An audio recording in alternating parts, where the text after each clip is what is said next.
By their very nature, churches are designed to be open and welcoming. That can pose some challenges for pastors trying to protect their flock. Joining me now is Chuck Chadwick, the president of the National Organization for Church Security and Safety Management. Chuck, we appreciate you coming on the program. Good morning. Great. Thanks for having me. Absolutely, Chuck. So clearly, most churches cannot have police officers standing by a moment's notice, and we've been saying that if churches want to, and maybe in their best interest, to join a growing number of churches, and that would be to make sure that people that are trained to use firearms are in the church, and oftentimes this is congregation members. What does your group say? Well, if you look at the statistics, what we see is that most of the time these incidents, these deadly force incidences, are over in just a couple of minutes. And unless you have somebody there already ready to respond, the police are going to get there and it's all going to be over.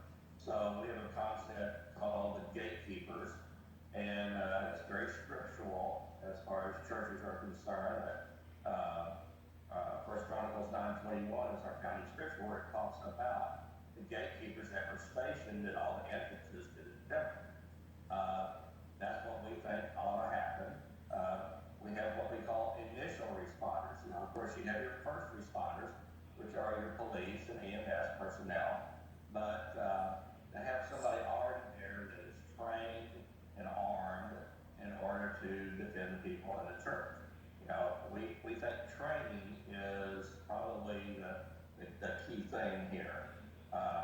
In a lot of states, your concealed carry permit or your permit to carry a firearm, there is no training at all, or not even you don't even have to shoot a gun. So while we respect those people, and like you were saying, having everyone there with a firearm and without a plan, without a group of men and women that are trained to respond and how to respond, you may end up with what we call the third particular firing squad.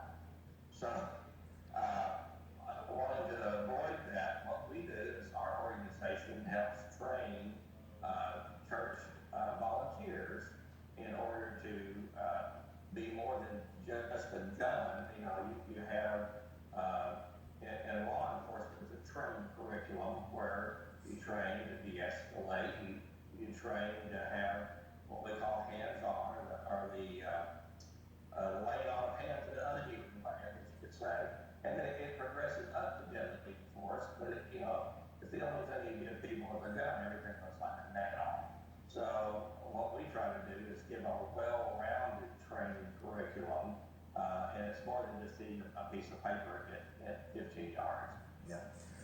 Training is imperative when it comes to protecting yourself, your families, and certainly in situations like this. How has it been going into churches? Typically, I know a lot of pastors, they don't want guns in the church.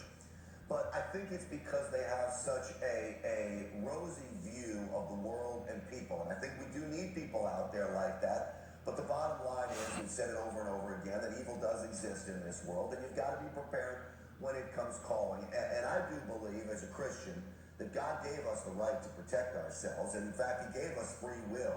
And that God will protect us through our free will. And our free will would say, hey, let's get trained and let's protect our own congregation.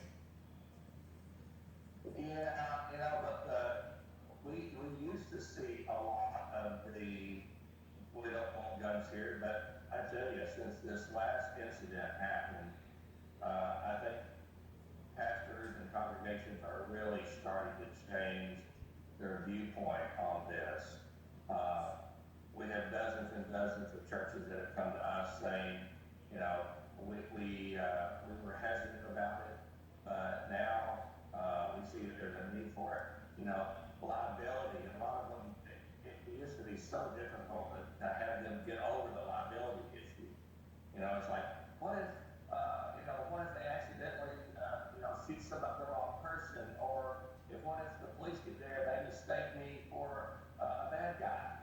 Well, I'll tell you what, when you're in church and you hear gunshots coming from the children's wing, what person in their right mind is going to run and hide and wait for 911? Every shot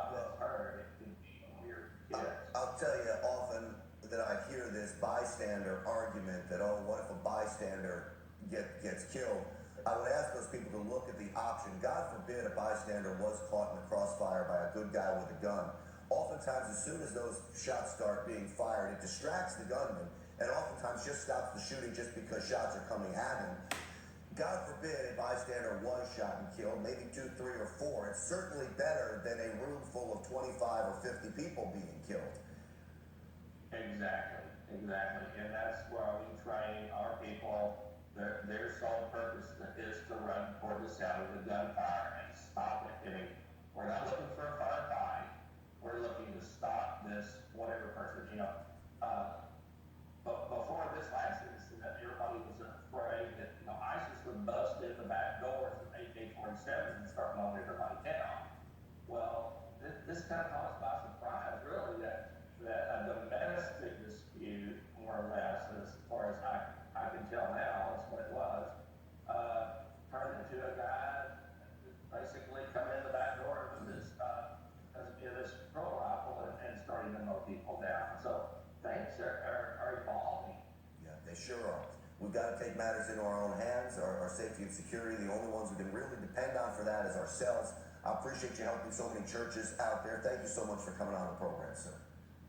Thank you for having us. Absolutely. God bless you. God bless you as well, especially in a happy Thanksgiving to you too. You can catch a brand new episode